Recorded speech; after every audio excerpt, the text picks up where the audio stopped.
இரண்டாவதாக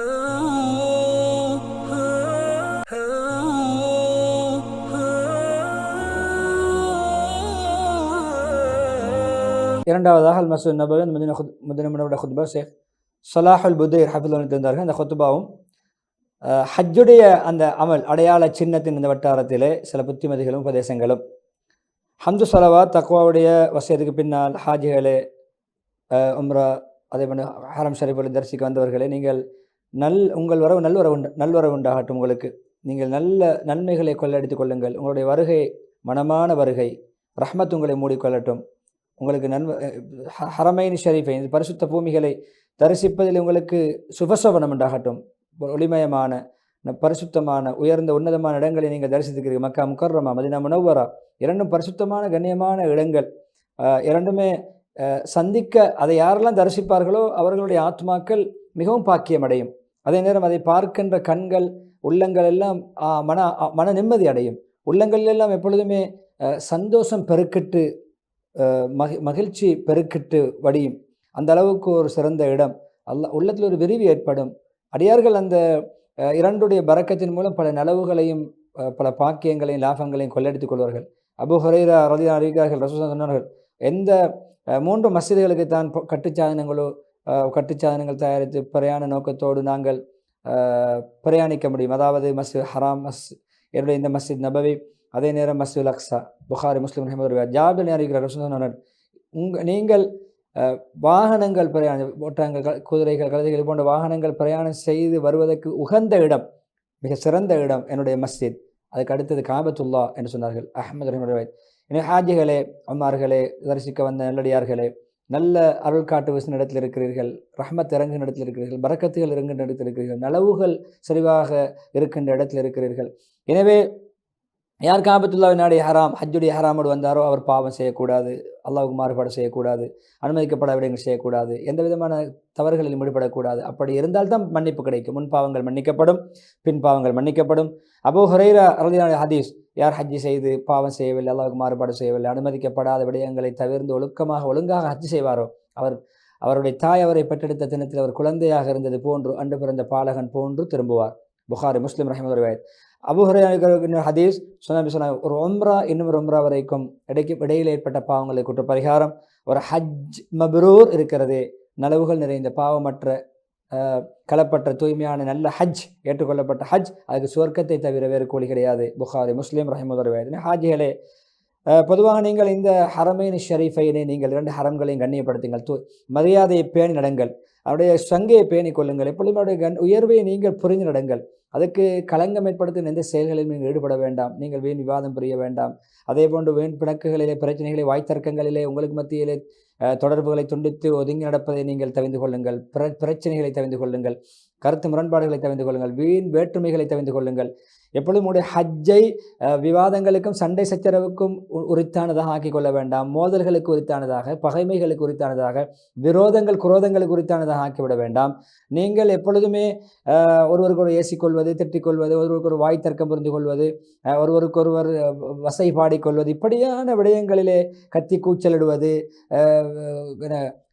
அதாவது கோத்திரவாதம், குலவாதம், இப்படியான விடயங்களிலேயே உங்களுடைய ஹஜ்ஜை நீங்கள் வீணாக்கி விட வேண்டாம் என்று சொல்லிவிட்டு அல்லாஹ் சொல்றான், ஹஜ் என்பது குறிப்பிட்ட காலங்கள் செய்ய வேண்டியது, குறிப்பிட்ட மாதங்கள். யார் ஹஜ்ஜை தன் மீது கடமையாக ஹஜ்ஜுடைய நியத்தை வைத்து ஹஜ்ஜுக்காக தயாராகிவிட்டாரோ பாவங்கள், மாறுபாடுகள், அனுமதிக்கப்பட விடயங்கள், விவாதங்களில் ஈடுபடக்கூடாது. பக்கரா 197. ஹஜ், கண்ணியமான ஹாஜ் அவர்களே, நீங்கள் எப்பொழுதும் ஹஜ்ஜுடைய சட்டத்திட்டங்களை படித்துக் கொள்ள வேண்டும். நீங்கள் ஹராம் அணிய முன்னாலே படித்திருக்க வேண்டும். நீங்கள் காபத்து நாடி வர முன்னால் படித்திருக்க வேண்டும். பொதுவாக நீங்கள் உலமாக்களிடம் உங்களுக்கு ஏற்படுகின்ற பிரச்சனைகளாம் கேட்டு படித்து புரிந்து தெரிந்து செய்யுங்கள். எப்பொழுதுமே நீங்கள் அரைகுறைகளிடம், மடையர்களிடம் ஃபத்வா கேட்பதை தெரிந்து கொள்ளுங்கள். விளக்கமில்லாதவர்களிடமெல்லாம் போய் ஃபத்வா கேட்டு குழம்பிக் கொள்ள வேண்டாம். அதே இன்னொரு எத்தனையோ ஹஜ்ஜுடைய அமலை ஆரம்பித்து விட்டார்கள், அவருக்கு ஹஜ்ஜுடைய சட்டத்திட்டங்கள் தெரியாது, பரிபூர்ணமாக செய்ய தெரியாது, நிறைவேற்ற தெரியாது. எத்தனையோ ருக்குன்களை விடுகிறார்கள், ஷர்த்து நிபந்தனைகளை விடுகிறார்கள், கட்டாய கடமைகளை விடுகிறார்கள், ஏதோ பருதுகளை வீணாக்கி விடுகிறார்கள், பாவத்தில் ஈடுபடுகிறார்கள், தடுக்கப்பட்டதை செய்கிறார்கள். ஏன்னா அல்லாஹ் சுப்ஹானஹு வ தஆலா பரிபூர்ணமான முறையிலே குறையில்லாத ஹஜ் உம்ராவை செய்யுமாறு தான் இருக்கிறார்.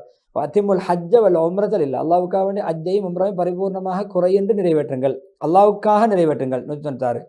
எனவே இரண்டையும் பரிபூர்ணமாக குறையற்றதாக ஷரத்து பரல்களை பேணியவர்களாக, முறைகளை பேணியவர்களாக, எந்த விதமான குறைபாடுகளும் மற்றதாக, செய்யக்கூடாததை செய்யாமல், செய்ய வேண்டியதை செய்யாமல் விடாது ஒழுக்கமாக அழகான பரிபூர்ணமான ஹஜ்ஜை நீங்கள் செய்து நீங்கள் நிறைவேற்ற முடியுங்கள். எனவே ஆரம்பித்த ஹஜ்ஜை சம்பூர்ணப்படுத்தி கொள்ளுங்கள் என்று சொல்லிவிட்டு, காபத்துல்லாவை ஹஜ் செய்ய வந்திருக்கின்ற ஹாஜிகளே, மஸ்ஜித் நபவியை தரிசிக்க வந்த நல்லடியார்களே, பொதுவாக இந்த பரிசுத்தமான பரக்கத் பொருந்திய பூமி ஏகத்துவத்தை மையமாக வைத்து தான் அமைக்கப்பட்டிருக்கிறார். அல்லாஹ் ஒருவன் ஏகத்துவத்தை மையமாக வைத்து. எனவே நாங்கள் இப்ராஹிம் அலைஹிஸ்ஸலாத்துக்கு இணை வைக்க வேண்டாம் என்ற நிபந்தனைப்படி தான் இந்த காபத்துல்லாவை நாங்கள் அமல் செய்வதற்கு வசதி வாய்ப்பாக ஆக்கி கொடுத்தோம். எனவே சுன்னத்துகளை நீங்கள் பின்பற்ற வேண்டும். நபி அவர்களுடைய சுன்னத்துக்கு புறம்பான விடயங்கள் தவிர்த்து கொள்ள வேண்டும். அனுமதிக்கப்படாத அல்லாஹ்விட மாத்திரம் உதவி தேட வேண்டும். அல்லாஹ்விட மாத்திரம் தான் நீங்கள் துஆ கேட்க வேண்டும். அல்லாஹ்வை மாத்திரம் தான் நீங்கள் எல்லா தேவைகளை முன்வைக்க வேண்டும். ஏனைய விடயங்கள், வஸ்துக்கள், ஏனைய படைப்புகளிடம் உதவி தேடக்கூடாது. அதே நேரம் நீங்கள் எப்பொழுதுமே உதவிகளை அல்லாஹ்விடம் கையேந்தி கேட்க வேண்டும். தேவைகள் அல்லாஹ்விடம் மாத்திரம் முன்வைக்க வேண்டும். எந்த கட்டத்திலும் நீங்கள் எந்த விதமான நவீன நூதனங்கள் வழிகாடல்களையும் பின்பற்றிவிடக்கூடாதுன்னு சொல்லிவிட்டு, இது உங்களுடைய ரப்பு அவன்தான், அவனுக்குத்தான் ஆட்சி சொந்தம். நீங்கள் அவன் அல்லாத வேறு யாரை அழைக்கிறீர்களோ அவர்களுக்கு அந்த ஈத்தம்பழ விதையை சுற்றி இருக்கின்ற டிஷ்யூன்னு சொல்லுவோமே, அது அந்த அளவுக்கு கூட எதுவும் அவர்களுக்கு சொந்தம் கிடையாது. அதை கூட உங்களுக்கு அவர்களால் தர முடியாது. நீங்கள் துவா கேட்டாலும் அவர்கள் உங்களுடைய துவாவை செவியேற்க முடியாது. அவர்கள் கேட்டாலும் ஒரு விவாதத்துக்கு அவர்கள் செவிமடுக்கிறார்கள் என்று வைத்து கொண்டாலும் உங்களுடைய துவாவுக்கு பதிலளிக்க முடியாது. கியாமத்து நாளிலே அவர்களே நீங்கள் அவர்களுக்கு வைத்த இணையை மறுப்பார்கள். அதை உண்மையான விடயங்களை சரியாக புரிந்தவன் போன்று வேறு யாரும் இதை உங்களுக்கு அறிவிக்கவும் முடியாது. அனுபவசாலியை விட வேறு யாரும் தெளிவாக உங்களுக்கு இந்த விடயங்களை சொல்ல முடியாது. சூரா ஃபாத்திர் 13-14 சொந்த போதி. இனி ஹாஜிகளே, பொதுவாக நீங்கள் உம்ராவுக்கு வரக்கூடியவர்களே, ஹரம் ஷரீஃப் தரிசிக்கக்கூடியவர்களே, எப்பொழுதுமே நீங்கள் பரக்கத்துகளை தேடி இடங்களுக்கு செல்ல வேண்டாம். எப்பொழுதும் நீங்கள் அதனுடைய நபி ஸல்லல்லாஹு அலைஹி வஸல்லம் அவர்கள் எதை முத்தமிட்டார்களோ அதை முத்தமிடுங்கள், எதை தொட்டார்களோ அதை தொடுங்கள். எந்த ஹஜ்ஜுடைய அமல்கள் எந்தெந்த விடயங்கள் நபியவர்கள் ஏற்பட்டார்களோ அதை நீங்கள் மாத்திரம் செய்து கொள்ளுங்கள் என்று சொல்லிவிட்டு, பொதுவாக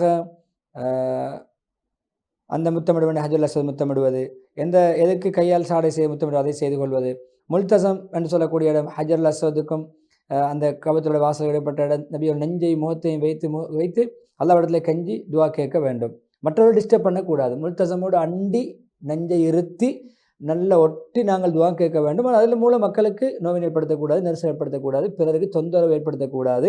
சஹாபாக்கள் இப்படி தொந்தரவு ஏற்படுத்தாமல் தான் அந்த அமலை செய்திருக்கிறார்கள்.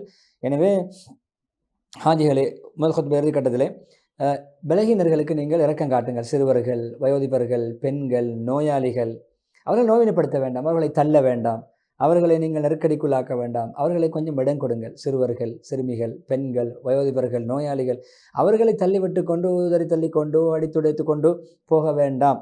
நீங்கள் மிருதுவாக நடந்து கொள்ளுங்கள். பிறருக்கு விட்டு கொடுப்பு நடந்து கொள்ளுங்கள். நிதானமாக நடந்து கொள்ளுங்கள். நீங்கள் எப்பொழுதும் தாராளத்தன்மை நடந்து கொள்ளுங்கள். சகிப்புத்தன்மை நடந்து கொள்ளுங்கள். நெரிசல்களை ஏற்படுத்திக் கொள்ள வேண்டாம். எப்பொழுதுமே அமைதியை உங்களுடைய அணிகலனாக்கி கொள்ளுங்கள். நிதானத்தை அணிகலனாக்கி கொள்ளுங்கள். நீங்கள் எப்பொழுதுமே உள்ளச்சத்தை உள்ளத்தில் உணர்ந்தவர்களாக, உள்ளடக்கியவர்களாக, உள்ளத்திலே உள்ளச்சம் கொண்டவர்களாக நீங்கள் அமல் செய்யுங்கள். எப்பொழுதுமே ஏதாவது தவறு இழைத்தவருக்கு வழிகாட்டுங்கள், வழி தவறியவருக்கு வழிகாட்டுங்கள், இயலாதவருக்கு உதவி செய்யுங்கள், தேவை உள்ளவருக்கு தேவை நிறைவேற்றிக் கொடுங்கள், தௌபா இஸ்திக்பார் அதிகமாக செய்யுங்கள். எப்பொழுதுமே அல்லாஹ்விடம் பணிவையும் உங்களுடைய தாழ்மையை முன்வையுங்கள், உங்களுடைய தேவையை முன்வையுங்கள். எப்பொழுதுமே உங்களுடைய கை சேதத்தையும் பச்சாதாபத்தையும் அல்லாஹ்விடம் முன்வையுங்கள். எப்பொழுதுமே நீங்கள் அல்லாஹ் பக்கம் தேவை உள்ளவர்கள் என்பதை அல்லாஹ்வுக்கு முன்னால் காட்டிக்கொண்டே இருங்கள். அல்லாஹ்வுடைய இந்த இடத்துடைய கண்ணியத்தை, புனித ஸ்தலங்களுடைய கண்ணியத்தை புரிந்து நடங்கள். இந்த காலத்துடைய சிறப்பை புரிந்து நடங்கள். அல்லாஹ் சுப்ஹானஹு வ தஆலா உங்களுடைய துஆவை ஏற்றுக்கொள்வான். உங்களுடைய இஸ்திக்ஃபார் தௌபாக்களை மிக திருப்திகரமாக ஏற்றுக்கொள்வான். ஹஜ்ஜுக்கு கபூலியத் என்ற அங்கீகாரத்தை தருவான். உங்களுடைய அனைத்து அமல்களையும் கூலிக்கு உரித்தான நன்றி செலுத்தப்பட தகுதியான அமல்களை ஆக்குவான். அதனுடைய பாவங்களை மன்னிக்கப்பட்டவைகளாக ஆக்குவான். உங்களுடைய ஹஜ்ஜுன் மப்ரூராக ஆக்குவான் சொல்லி இஸ்திக்ஃபார் தூண்டி முதலாவது குத்பா முடித்துவிட்டு, இரண்டாவது குத்பாவில் ஹம்து ஸலவாத் தக்வாவுடைய வசதி பிறகு இந்த தக்வாவோடு நடந்து கொள்ளுங்கள். உண்மையாளர்களோடு நீங்கள் சேர்ந்து கொள்ளுங்கள். தௌபா 119 ஓதி முஸ்லீம்களை பொதுவாக ஹரமேனி ஷரீஃபைன் மக்கா மதீனாவுடைய புனித ஸ்தலங்கள் எப்பொழுதுமே உயர்ந்த சவுதி அரசாங்கத்துடைய மிக உன்னதமான கண்காணிப்பு பணிவிடையின் மூலம் எப்பொழுதுமே பாக்கியமடைந்து வருகிறது. நல்ல பணிவிடை, நல்ல சேவைகள். எப்பொழுதுமே இந்த நாட்டு மன்னர் அவருக்கு உதவியாளர்கள் எல்லாம் ஹரம் ஷரீஃபுக்கு அழகிய முறையில் தன்னுடைய பணிவிடைகளை முன்வைத்தவர்கள். அல்லாஹ்வுடைய பணிவிடை ஏற்றுக்கொள்ள வேண்டும், அவருடைய பல நபர்களை கொடுக்க வேண்டும். ஹஜ்ஜாஜிகளுக்கும் உரிய எல்லா வசதி வாய்ப்புகளையும் செய்து கொடுத்து எல்லா பணிவிடைகளுக்குமான ஏற்பாடுகளை செய்து நிறைவாகவே பணிகளை பரிபூர்ணப்படுத்தி நிறைவேற்றி வருகிறார்கள். எனவே இப்படியான நிம்மதியான, பாதுகாப்பான, அழகான, செவ்வையான நிர்வாக முறைமை, நேர்மையாக நலவுகள் பெருகிய ஒரு பணிவிடையாக இந்த பணிவிடை அமைந்திருக்கிறது. எனவே அந்த நலவுகளை நாங்கள் அடைந்து கொள்ள வேண்டும், அந்த பணிவிடைகளை மதிக்க வேண்டும், அவர்களுக்கும் அல்லாஹ் கூலிகளை கொடுக்க வேண்டும். பொதுவாக அந்த நாட்டு மன்னருக்கும் அல்லாஹ் பல நலவுகளை அல்லாஹ்வை இன்னும் பலப்படுத்த வேண்டும், உறுதிப்படுத்த வேண்டும், நல்வழிகளை காட்ட வேண்டும் என்று சொல்லிவிட்டு ஒரு கவிதை படுகிறது. அதாவது அவருடைய கடலில் இருந்து மக்கள் எல்லாம் அள்ளி எடுக்கிறார்கள், சிலர்கள் அதை முழுமையாக கொஞ்சம் தேவையான அளவுக்கு ஒவ்வொருவரும் அள்ளி கொள்கிறார்கள் என்ற அந்த பைத்தை கவிதையை படித்துவிட்டு, பொதுவாக எப்பொழுதுமே ஹாஜிகள் ஒவ்வொரு வருடமும் வரும் பொழுதோ அனுமதியோடு வருவது மிக முக்கியமான விடயம். அனுமதி இல்லாமல் யாரும் சட்ட விரோதமாக வரக்கூடாது என்பதை ஏற்கனவே மக்காவுடைய ஹத்தீம் நடைபடுத்தப்படும், அதை ஞாபகப்படுத்தி அதுக்கு நீங்கள் புறம்பாக செயல்பட வேண்டாம்.